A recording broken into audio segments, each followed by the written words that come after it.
Prezados amigos do Núcleo Espírita Fraternidade e Amor, é com grande alegria e principalmente com muita atenção que ouviremos hoje o nosso amigo Carlos Gomes trazer alguns apontamentos a respeito do dedicado missionário do Evangelho, Estevão.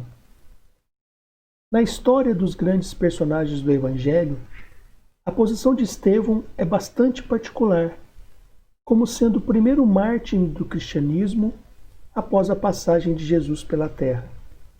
Entretanto, é com a mediunidade de Francisco Cândido Xavier que podemos conhecer um pouco mais da vida de Estevão e principalmente da sua influência decisiva no trabalho apostólico de Paulo de Tarso.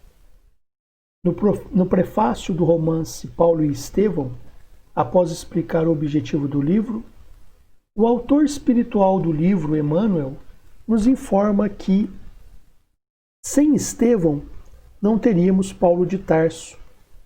O grande mártir do cristianismo nascente alcançou influência muito mais vasta na experiência paulina do que poderíamos imaginar tão só pelos textos conhecidos nos estudos terrestres.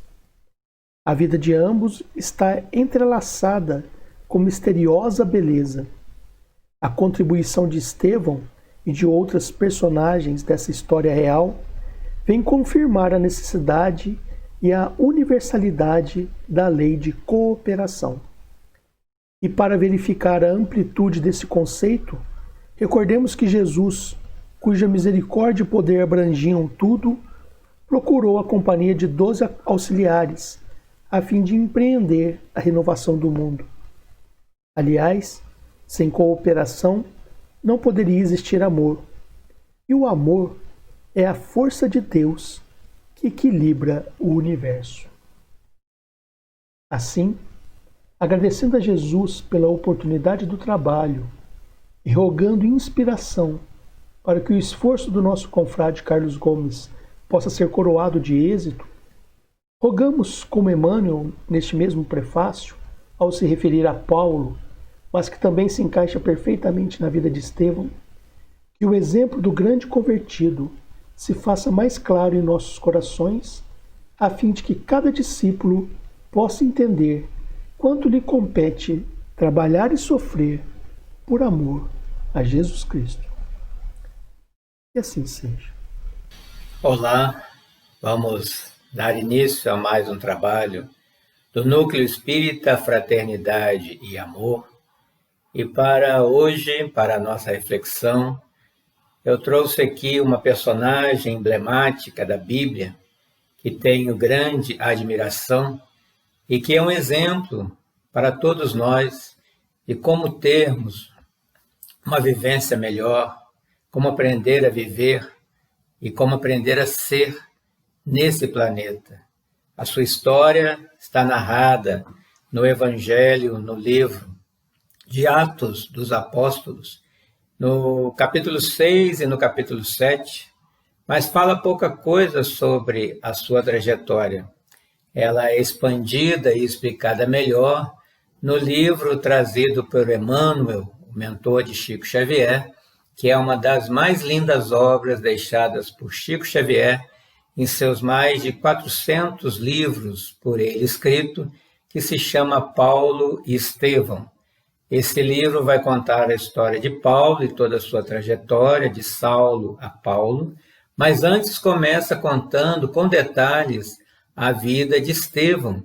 E Emmanuel chega a dizer no prefácio do livro que sem Estevão não haveria Paulo, de tão importante que é a vida dessa personagem que vamos ver agora.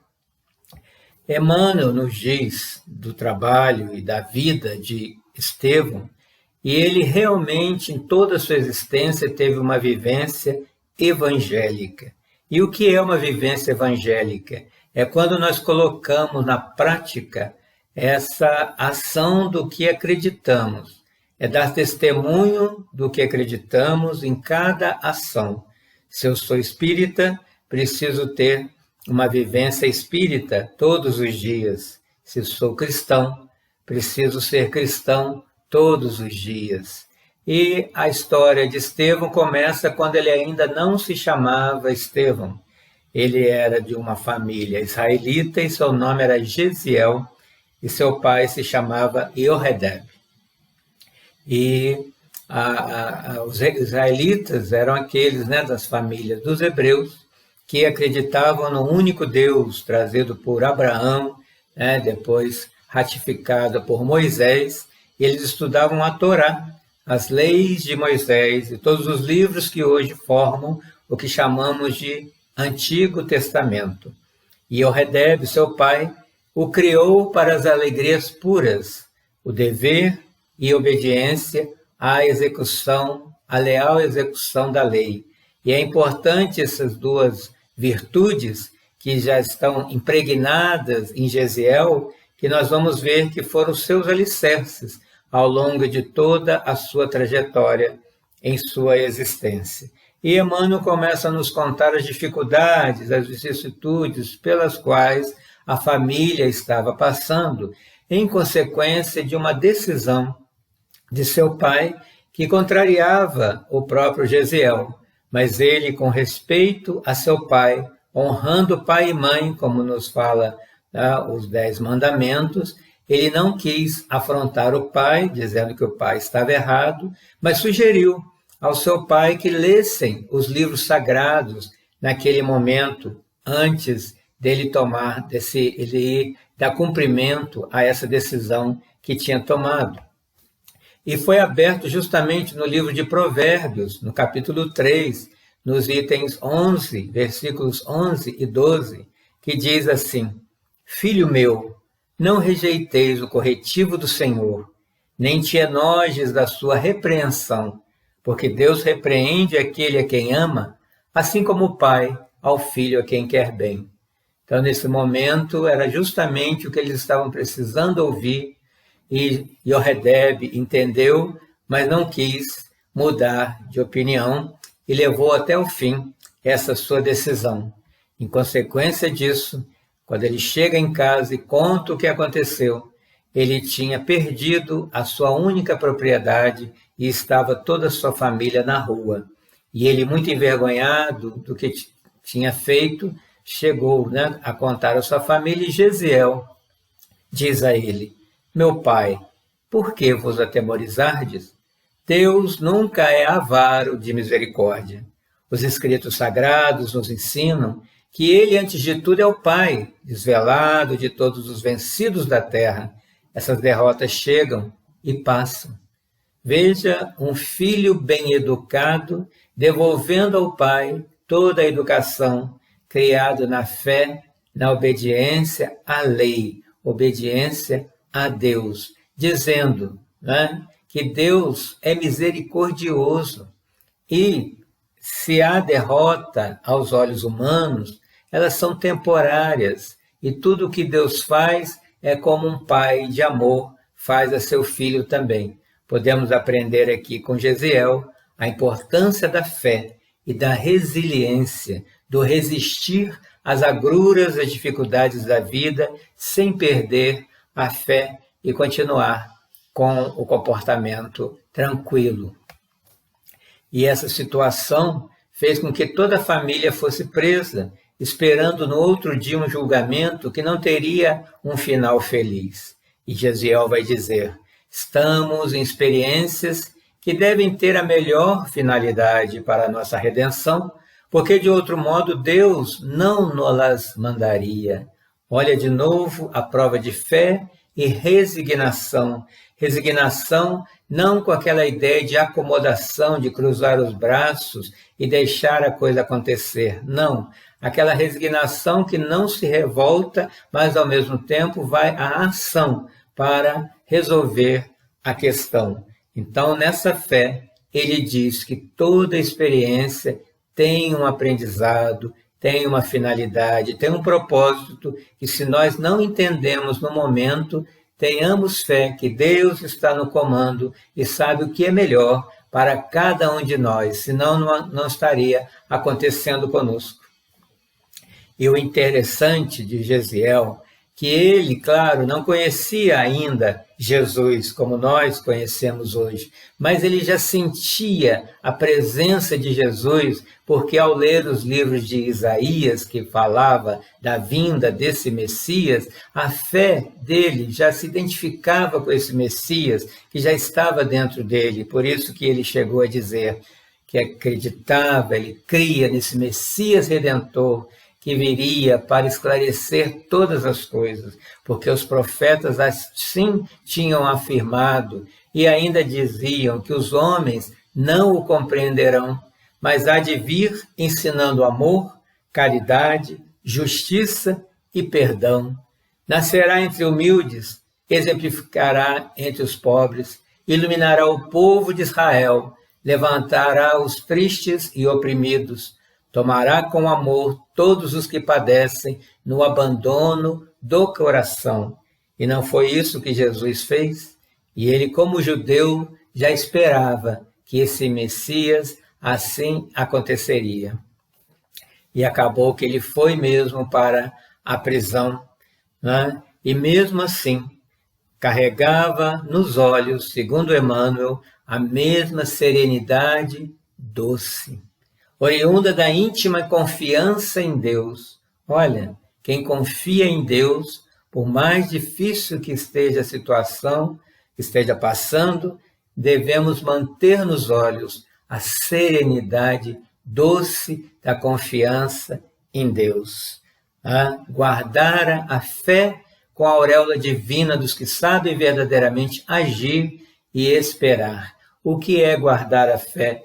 Ter essa fé guardada no seu íntimo para usar no momento certo, no momento de dificuldade, é nesse momento que a fé precisa ser colocada à prova, ser colocada em ação, para não nos desesperarmos. Nesse momento que estamos vivendo, há muita gente desesperado, perdendo a esperança por falta de fé, sem manter o que Gesiel está nos ensinando aqui, a serenidade. A tempestade passa, toda tempestade passa e o sol volta a brilhar no céu. Vamos crer. E por que também ele tinha esse comportamento? Porque teve uma mãe que o ensinou, o evangelizou, que é o papel de toda mãe, de todo pai, preparar o caráter de seu filho. Muitas vezes, como tenho falado, nós nos preocupamos muito com a profissão que o filho vai ter, e profissão é externa e temporária àquele espírito, e não nos preocupamos muitas das vezes em formar o caráter eterno desse espírito que está sob a nossa responsabilidade. Então essa mãe de Gesiel, desde a infância, o ensinou que Deus existe, que Deus é bom, que é misericordioso, né? Que precisava ter coragem e alegria, porque aquela pessoa que tem convicção da paternidade divina anda no mundo fortalecida e feliz. Nós, que nos dizemos cristãos, espíritas, que acreditamos em Deus, nossa fé, nossa convicção é tão alta assim que andamos na vida de maneira fortalecida e feliz. Pensemos. E o destino de Gesiel foi o pior possível. Ele foi enviado para servir nas galeras, remando naqueles navios grandes, levando chicotadas, junto com criminosos, junto com pessoas que eram rebeldes, que xingavam, se revoltavam o tempo inteiro, mas não perdeu a serenidade nem a fé e ainda orientava os companheiros, aconselhava os companheiros, dizendo: amigo, todo serviço é de Deus. E desde que aqui nos encontramos em atividade honesta e de consciência tranquila, devemos guardar a convicção de servos do Criador, trabalhando em suas obras. Olha que grande lição!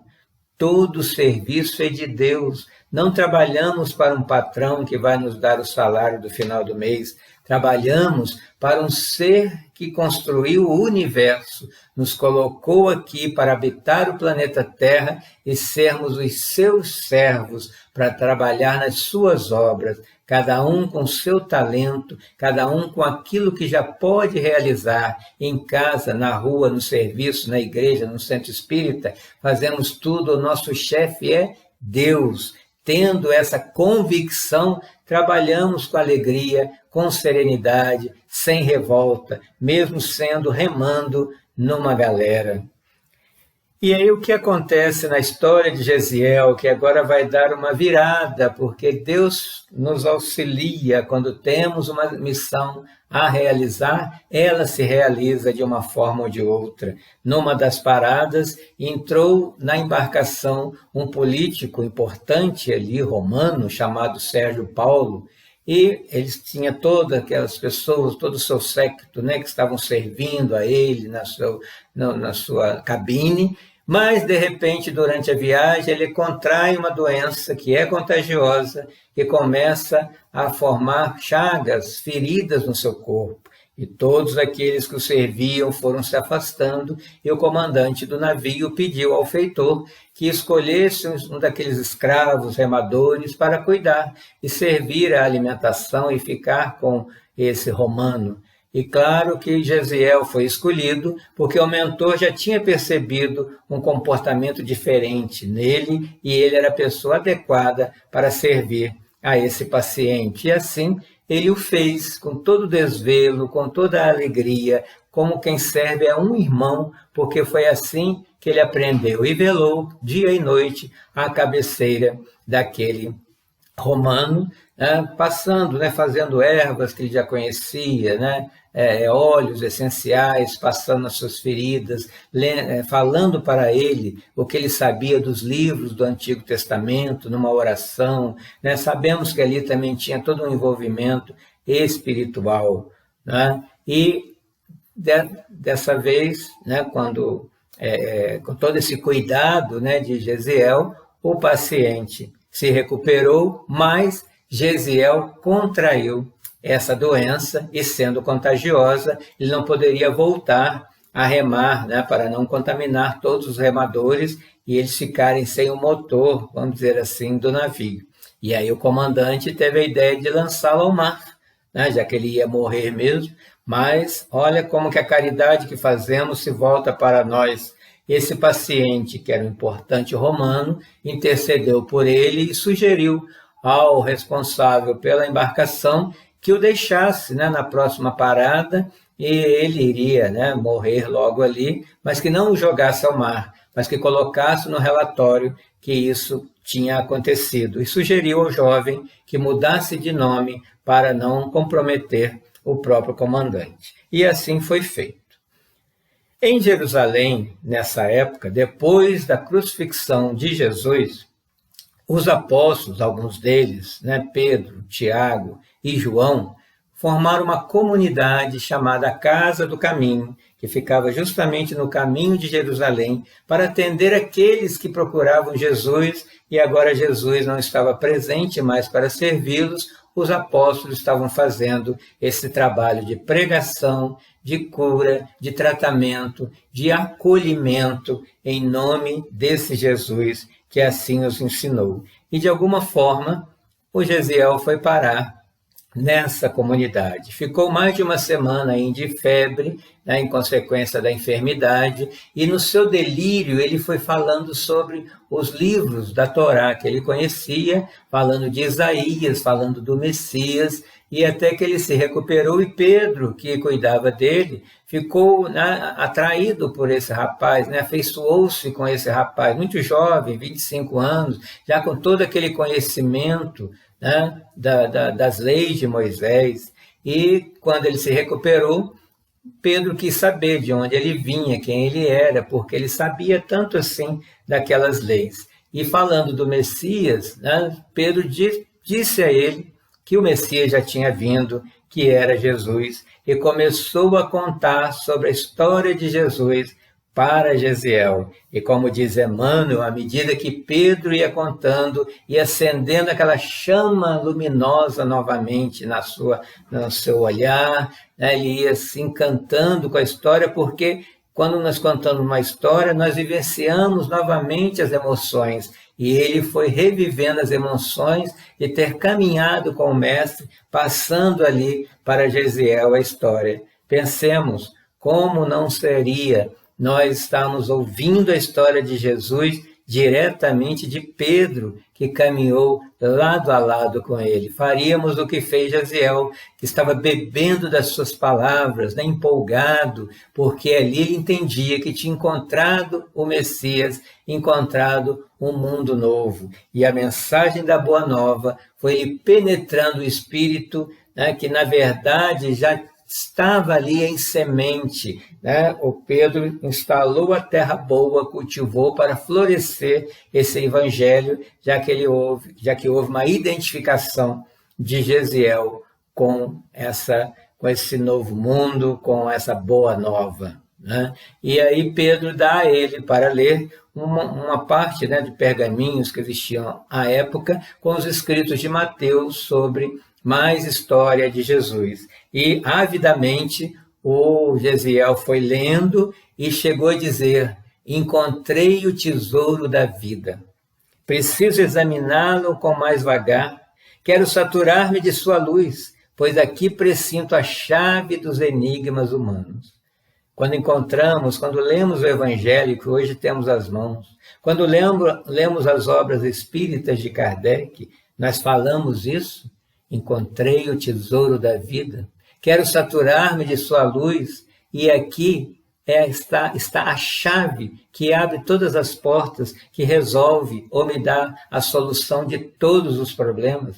E naquele momento ele se descobre cristão. E Pedro sugere a ele um novo nome, Estevão, que quer dizer coroa. Não por acaso ele coroou o Evangelho, começando como o primeiro mártir do cristianismo. E com todo esse conhecimento que ele foi absorvendo, ele começou a trabalhar, pregando, auxiliando em tudo o que poderia trabalhar. Porque se lá nas galeras ele já trabalhava com a alegria de servir a Deus, imagine ali naquela comunidade. E as pessoas iam lá para ouvi-lo, porque as suas palavras encantavam as pessoas, os seus fluidos, a sua aura abraçava e acolhia as pessoas. Velhos, desalentados, encontravam bom ânimo sob a influência da sua palavra, inspirada na fonte divina do Evangelho. Olha uma lição para todos nós,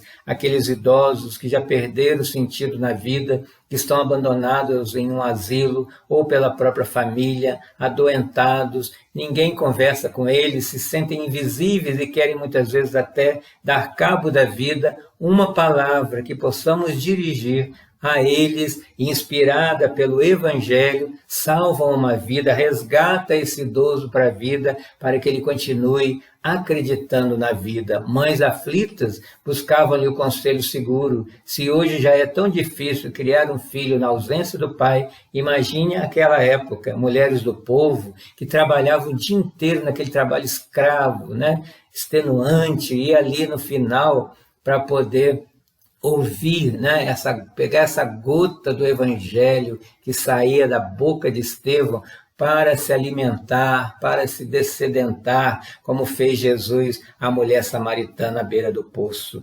Então, as angústias da vida, né, que as pessoas carregavam, ali encontravam paz, consolação e o conforto da presença carinhosa e fraterna de Estevão. Um outro exemplo para todos nós, sejamos essa presença na vida do outro, que a pessoa goste de ficar ao nosso lado, porque vai receber um carinho, a fraternidade e uma boa vibração e uma boa palavra.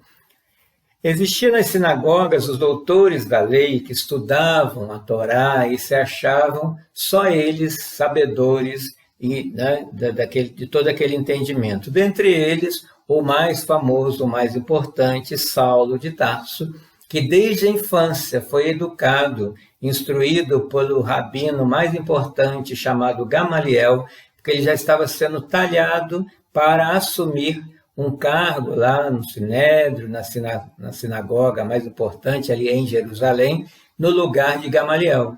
Então ele era o orgulhoso, todo-poderoso ali da sinagoga, e ao ouvir falar de Estevão, porque sua fama já tinha se propagado pela cidade, também da Casa do Caminho, um dia ele foi lá com seu amigo Sadoc e com vários outros para destratar, diminuir e acabar com toda com toda aquela reunião. E quando ele ouve, né, a pregação de Estevão, ele fica admirado como é que um homem tão simples, pobre, num lugar simples, falava tão bem. E quando falava de Jesus, era quando ele tinha, né, um ponto para poder ali atacar. E foi o que ele fez, afrontando Estevão, dizendo: como ousais proclamar a falsa supremacia de um nazareno obscuro sobre Moisés? Porque o que valia era a lei de Moisés. Quem era esse Cristo? Não foi um simples carpinteiro querendo diminuir a profissão de carpinteiro? E Estevão pega justamente essa palavra para responder a ele, dizendo: ainda bem que o Messias fora carpinteiro, porque nesse caso a humanidade já não ficaria sem abrigo. Ele era, de fato, o abrigo da paz e da esperança.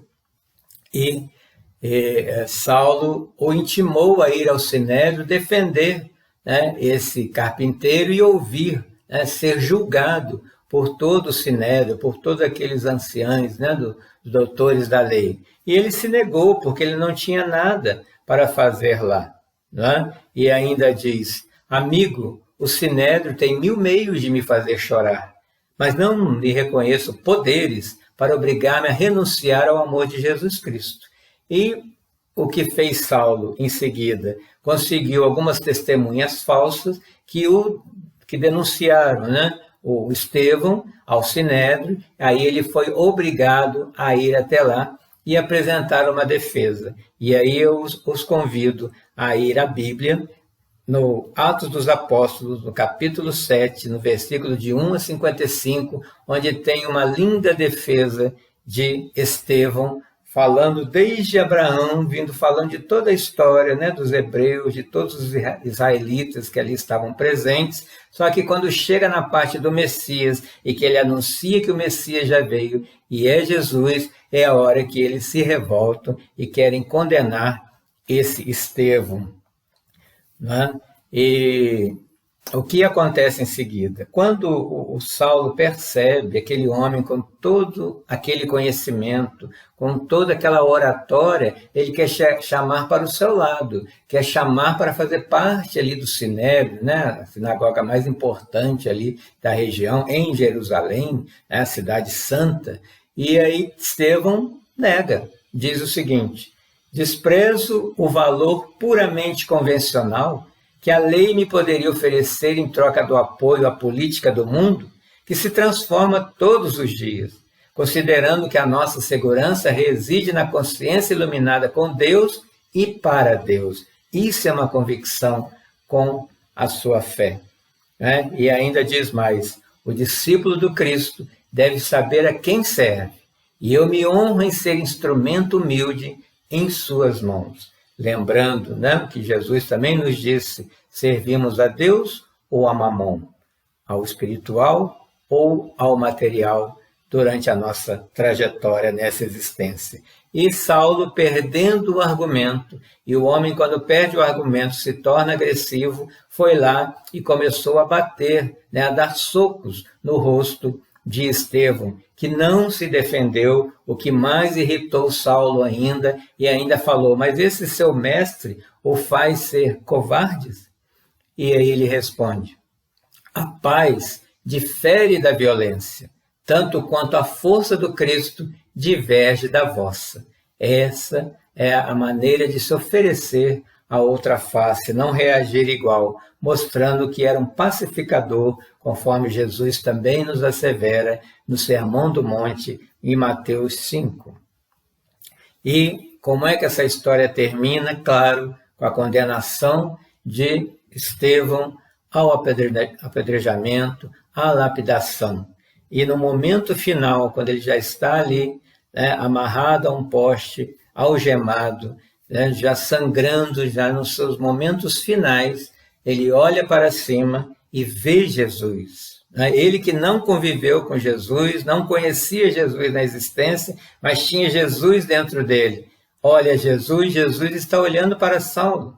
E ele, olhando Saulo e olhando Jesus, diz: Senhor, não lhe imputes este pecado, que nos faz lembrar de Jesus também na cruz, dizendo ao Pai: Pai, perdoai-lhes, eles não sabem o que fazem.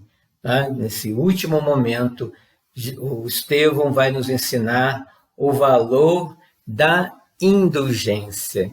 E Saulo, olhando por aquele homem que até o último momento se manteve sereno, Emmanuel vai nos dizer: a compaixão de Estevão, fruto de uma paz que ele, Saulo, jamais conhecera nas mais altas posições mundanas, impressionava-o fundamente, sem saber por que a resignação e a doçura do agonizante assaltavam-lhe o coração enrijecido. Aquele Cristo parecia requisitá-lo em toda parte. Veja o que Emmanuel vai falar do que Saulo está pensando, né?